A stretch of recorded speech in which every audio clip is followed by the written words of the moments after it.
हम सब जानते हैं कि आज ही के दिन 1950 में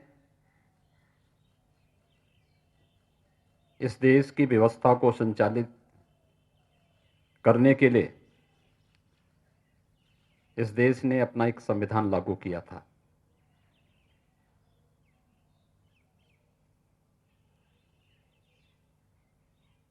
भारत को दुनिया के अंदर सबसे बड़े लोकतंत्र के रूप में स्थापित करने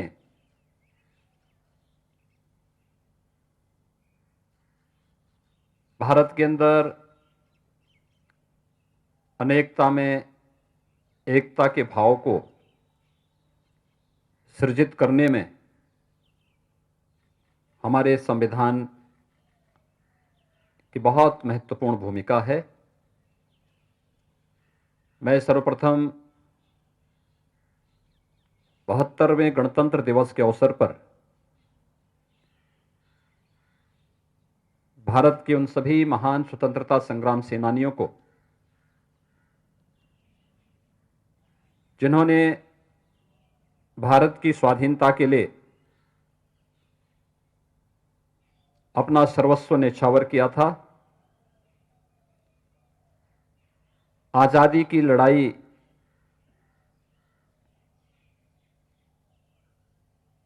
के लिए उन्होंने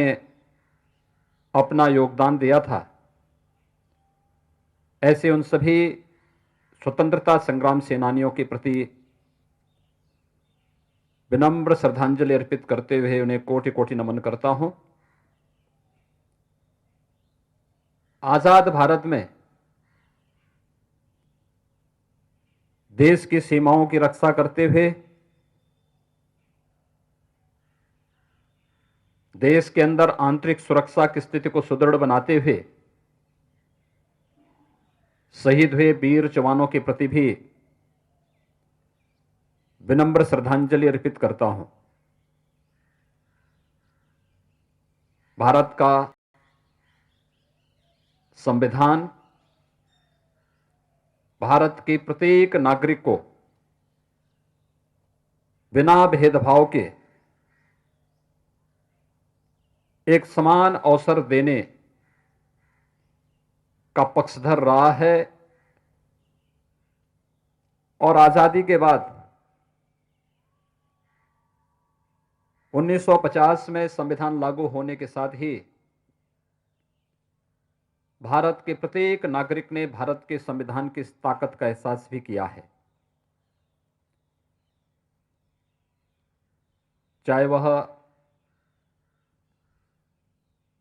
महिला पुरुष के बीच में लिंग के आधार पर होने वाले किसी भी भेदभाव का हो, जाति मत मजहब क्षेत्र और भाषा के आधार पर किसी भी प्रकार के भेदभाव का हो, भारत के संविधान ने कभी भी इस प्रकार की विकृति को कोई भी महत्व न देकर के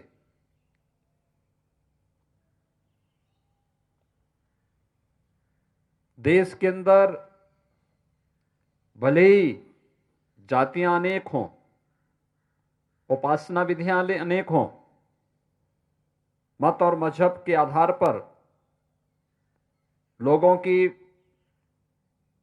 धार्मिक और उपासना विधियां अनेक रही हों, खान पान रहन सहन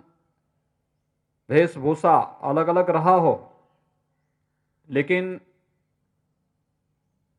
अनेकता के बावजूद उत्तर से लेकर दक्षिण तक, पूरब से पश्चिम तक अगर पूरा भारत एकता के सूत्र में बंधा है तो भारतीय संस्कृति, भारतीय परंपरा और हजारों वर्षों की उस महान विरासत को समेटे हुए भारत के संविधान की इसमें एक बहुत महत्वपूर्ण भूमिका है। अपने संविधान के प्रति श्रद्धा और सम्मान का यह भाव प्रत्येक नागरिक का दायित्व बनता है। जो संविधान हमें सम्मान के साथ जीने, आगे बढ़ने का अवसर दे रहा है,